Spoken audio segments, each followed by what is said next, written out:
자, 지금까지는 디자인을 레이아웃 파일을 소스로 직접 작성을 했는데요. 근데 실제 디자인을 할 때는 일일이 소스 코드로 이렇게 작성하는 것보다 레이아웃 디자인 편집기를 이용하면 좀 더 효율적으로 디자인을 할 수가 있습니다. 그래서 예를 들어서 이제 상단 메뉴바를 디자인을 해야겠다. 그러면 먼저 6 파일 창을 열고 레이아웃 폴더를 지정을 해서 tab.xml이라고 입력한 다음에 피니시 버튼을 클릭하면 tab.xml 파일이 생성이 될 거고요. 그리고 탑 메뉴에서 사용할 이미지들을 준비를 한 다음에 이 이미지를 드래그 앤 드랍해서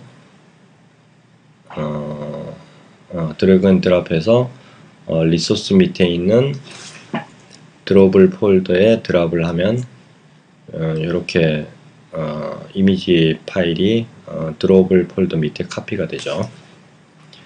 그리고 카피가 정상적으로 잘 이루어졌다면은 젠 폴더 밑에 드롭을 클래스 밑에 등록한 이 이미지에 대한 객체가 자동으로 생성이 됩니다. 자, 이렇게 한 다음에 tab.xml 파일이 생성이 됐으니까 이 파일을 열어서 보면 레이아웃 탭이라고 있는데 이 부분이 이제 레이아웃 디자인 화면이라고 보시면 되고, 그리고 tab.xml이 이 디자인에 대한 XML 소스라고 보시면 됩니다. 그래서 이 화면에서 처음에는 이제 이렇게 검정 화면으로 나오니까 디자인이 어떻게 될지 잘 이해가 안 되죠. 그래서 디자인 구조체가 복잡할 경우는 꼭 필요한 부분인데, 윈도우 메뉴에서 Show View 메뉴를 선택을 하고 아웃라인을 선택을 하면 이클립스 창에서 이렇게 아웃라인 창이 나타납니다. 아웃라인 창은 뭐 디자인 파일인 이 XML 소스도 마찬가지고 자바 소스에 대한 것도 객체에 대해서 쭉 계층형으로 이렇게 표현을 해주기 때문에 디자인을 하는데도 되게 유용하게 활용됩니다. 현재 탁정 XML은 이 아웃라인 창에서 분석을 해보면 리니어 레이아웃이 하나 있다는 것을 알 수가 있습니다.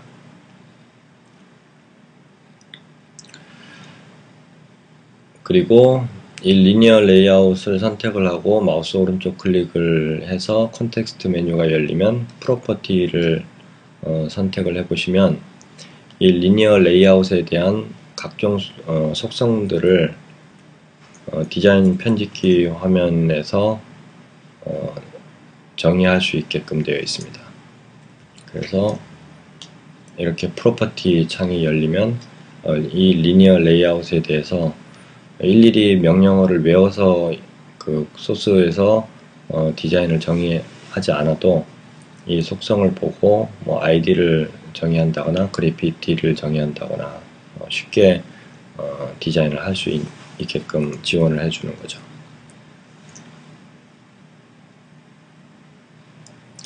그래서 이제 예를 들어서 리니어 레이아웃에 굳이 뭐 아이디가 필요 없기 때문에 리소스가 좀 가볍게 움직이도록 하게 하기 위해서 아이디 값을 아예 지워버렸고요. 그리고 뭐 이 프로퍼티 화면을 이용해서 레이아웃에 대한 하이트는 뭐 30픽셀이다. 그리고 레이아웃의 위더스는 필 패런트에서 꽉 차게끔 한다. 가로 방향으로. 그리고 배경에다가는 뭐 어떤 배경을 넣겠다. 뭐 이런 설정들을 쉽게 할 수 있는 거죠.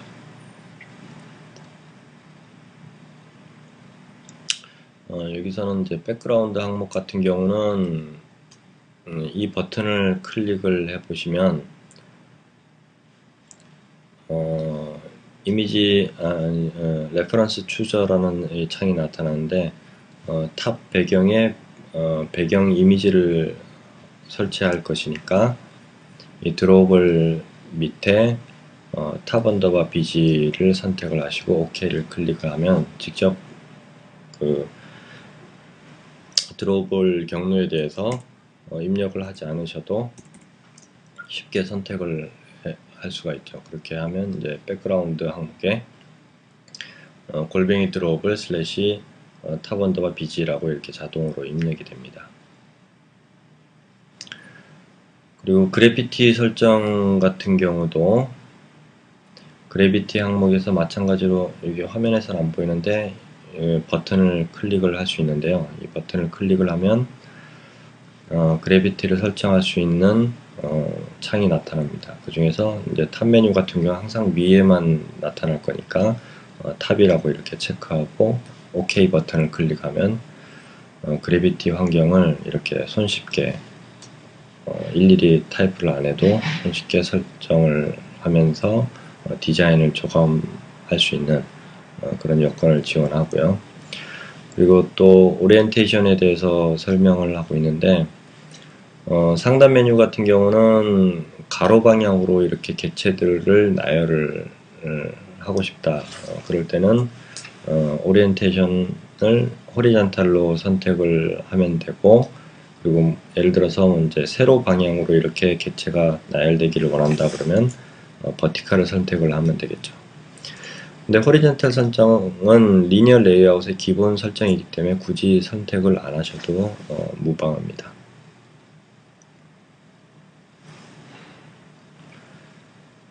그래서 소스 보기를 해보시면 디자인 편집기에서 설정했던 모든 설정을 다 볼 수 있죠.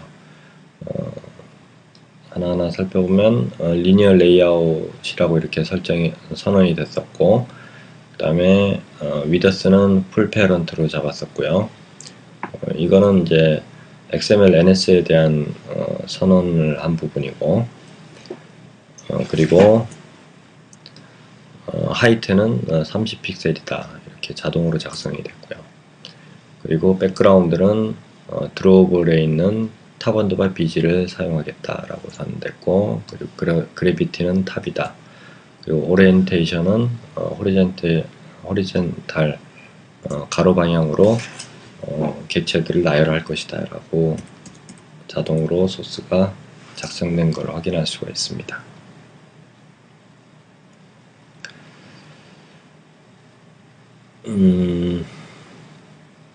자, 그러면 객체를 추가할 때도 왼쪽에 보면 이제 레이아웃 객체들이 이렇게 나열되어 있고요.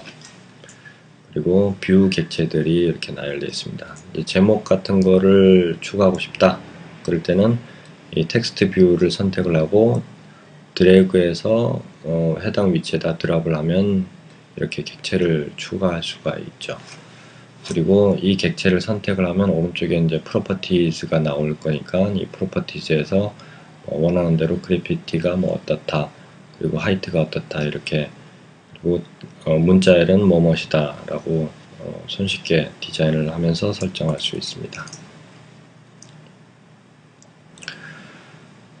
그래서 탑.xml을 소스 보기를 해보면은 자동으로 텍스트 뷰라는 객체가 태그가 이렇게 작성이 되는데 랩 컨텐트로 되어 있고, 그 다음에 하이트도 역시 랩 컨텐트고요.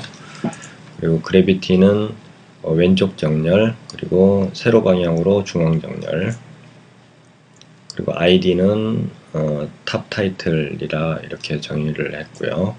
그리고 화면에 출력되는 문자열은 제목이라고 이렇게 설정을 했고, 그리고 텍스트 사이즈는 12픽셀이다. 그리고 텍스트 스타일은 볼드, 강조체로 나오게 하겠다. 그리고 섀도우, 그림자 색깔을 회색으로 정의하겠다. 그리고 섀도우의 반경, 그림자의 반경을 5픽셀 정도로 설정을 하겠다. 그리고 텍스트 컬러는 검정색으로 하겠다. 왼쪽 패딩은 왼쪽 여백은 5픽셀 정도로 설정을 하겠다. 이렇게 자동으로 XML이 작성이 됩니다.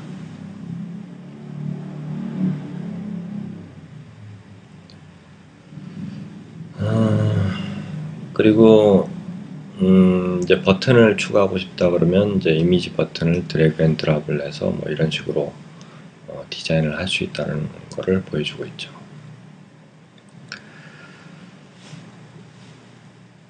자, 그러면 이제 디자인 편집기를 이용해서 쉽게 화면 디자인을 할 수 있다는 걸 보여드렸는데, 이 서면상에서는 이제 일일이 다 그 화면들을 캡처받아서 설명하기 어렵기 때문에 소스로만 이렇게 설명을 하겠습니다.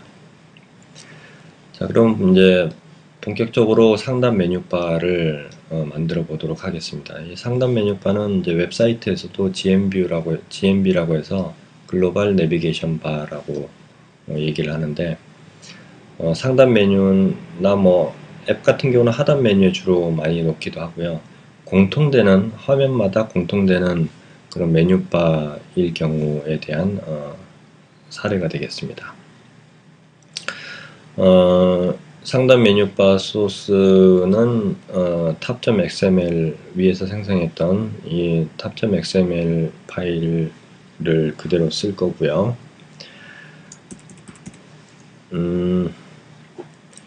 이번에는 이제 레이아웃을 바꿔서 리니어 레이아웃을 사용하도록 하겠습니다. 아웃라인 창을 보시면 현재 이 소스가 구성되어 있는 구조체를 볼 수 있는데, 전체가 리니어 레이아웃으로 이렇게 구성되어 있고요. 이 리니어 레이아웃에는 이제 아이디가 할당이 되지 않았었고요. 그리고 텍스트 뷰 객체로 탑 타이틀이라는 아이디로 이렇게 선언이 되어 있고요. 그리고 이미지, I라는 아이콘은 이제 이미지를 의미하고, 이미지 버튼으로 탑 언더바, 로 언더바, 레프트 왼쪽으로 가는 버튼이 추가가 되어 있고, 그리고 오른쪽으로 가는 라이트 버튼이 이렇게 추가가 되어 있습니다. 자, 소스에서 직접 확인을 해볼게요. 화면이 좀 작나? 너무 소스가 기네요. 가로 방향으로 tab.xml 소스를 보면 렐러티브 레이아웃으로 구성을 했습니다. 그리고 가로 방향으로 꽉 차게 풀 페런트라고 여기 속성을 정의를 했고요. 그리고 백그라운드는 탑 언더바 BG를 사용해서 배경색을 깔았고, 그리고 높이는 30픽셀로 이렇게 정했습니다. 그 다음에 그래비티는 레이아웃 그래비티를 사용했는데, 레이아웃 그래비티를 탑으로 설정해서 설정했고, 그 다음에 레이아웃 안에 있는 객체들에 대한 그래비티는 역시 탑으로 설정을 했습니다. 텍스트 뷰 객체가 먼저 나타나는데, 이 텍스트 뷰 객체는 크기를 랩 콘텐츠로 전부 다 잡았고요. 그 다음에 객체명은 탑 타이틀로 정의했습니다. 기본 값은 화면에 출력될 때 제목이라고 이렇게 출력을 시켰고, 기타 설정들은 문자열에 대한 설정이니까 설명을 생략을 하도록 하겠습니다. 그리고 중요한 부분이 있죠. 렐러티브 레이아웃 같은 경우는 요 설정입니다. 레이아웃 센터 버티컬 true 이렇게 해주면 세로 방향으로 중앙에 배치를 한다라는 의미가 있습니다. 이거는 이제 렐러티브 레이아웃에서만 사용하는 속성입니다. 그래서 이 속성대로라면 제목이라는 텍스트는 왼쪽에 배치가 되고요.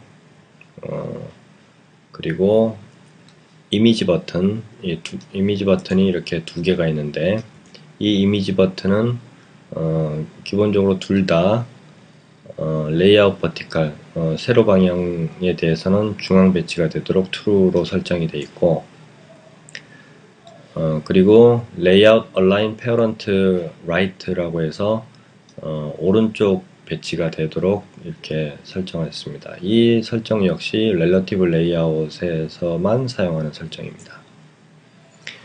그리고 Layout Margin Right, 오른쪽 마진을 40픽셀을 설정을 하겠다라는 부분이고, 그리고 두 번째 버튼은, 첫 번째 버튼은 이제 왼쪽으로 이동하는 버튼이고요. 왼쪽 화면으로 이전 화면으로 이동하는 버튼이고, 그 두 번째 버튼은 이제 다음 화면으로 이전하는 변환하는 버튼인데, 이 버튼은 이 버튼보다 오른쪽에 배치가 되어야 되기 때문에 똑같이 정렬은 오른쪽으로 정렬되게끔 하고, 오른쪽 끝에 정렬되게끔 하고, 레이아웃 마진을 오른쪽 마진을 10픽셀을 설정했습니다. 그래서 리니어 레이아웃은 이런 설정이 없으면 리니어 레이아웃에 있는 모든 객체가 다 겹쳐 보이는데, 지금같이 텍스트 뷰는 왼쪽에 그대로 두고 첫 번째 이미지 버튼은 오른쪽 정렬을 하되 40픽셀을 오른쪽에서 띄어서 출력을 했고, 그 다음 이 버튼은 오른쪽 정렬을 하되 10픽셀 정도를 오른쪽에서 띄어서 출력을 하게 해서 서로 겹치지 않도록 설정하는 방식이 되겠습니다.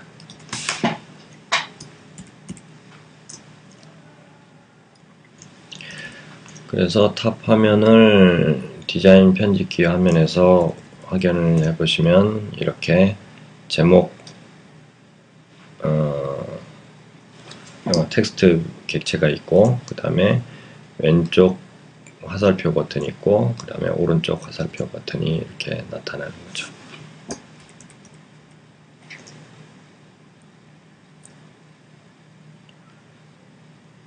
그리고 계층형은 아까 봤으니까 됐고요. 그리고 소스가 디자인 편집기에서 이렇게 드래그해서 놓고 작성을 했다면, 그렇게 한 다음에 소스를 보시면 이렇게 가로 방향으로 너무 길게 소스가 나열되는 것을 볼 수 있는데요. 이렇게 돼 있으면 소스를 한눈에 파악하기가 힘드니까 소스를 자동으로 정렬해주는 기능을 이클립스에서 제공하고 있는데요. 소스 메뉴에서 포맷 메뉴를 선택을 하면 이렇게 너저분하게 정리가 안 된 소스를 자동으로 포맷에 맞춰서 정리를 해줍니다. 자, 그리고 XML 같은 경우는 이제 소스 정렬하는 규칙이 있는데, 이 규칙을 설정하는 부분을 설명하고 있죠. 이클립스 맥OS 같은 경우는 죄송합니다. 이클립스 메뉴에 있는 환경 메뉴를 선택을 하면 되고, 그리고 MS 윈도우 같은 경우는 윈도우 메뉴에 있는 Preferences라는 메뉴를 실행하면 이렇게 Preference 창이 나타납니다. 그래서 XML 소스에 대한 정렬을 어떻게 할 것이냐를 정의를 할 수 있는데, 왼쪽 메뉴에서 XML 밑에 있는 XML 파일즈 밑에 에디터 탭을 클릭을 해보시면 에디터에 대한 설정을 할 수 있게끔 지원합니다. 그 중에서 포매팅이라고 있는데, 이 포매팅의 설정을 변경을 해주시면 개발자가 원하는 대로 소스를 자동으로 이렇게 정렬을 할 수 있게끔 지원해 줍니다. 여기에서는 라인 위드스를 72 라인으로 이렇게 정의를 해서 72 라인을 벗어나면 줄바꿈 처리돼서 소스가 정렬되게끔 하는 기능이죠. 이렇게 한 다음에 원하는 대로 설정을 하고 어플라이 버튼을 클릭을 하고 OK 버튼을 클릭을 하면 소스 포맷에 대해서 정의를 할 수가 있습니다. 그렇게 해서 소스 포맷을 명령을 이렇게 실행을 하면 그림처럼 소스가 한눈에 다 볼 수 일괄적으로 파악을 할 수 있게끔 이렇게 잘 정돈이 되는 겁니다. 자, 여기까지가 4장의 내용이었습니다.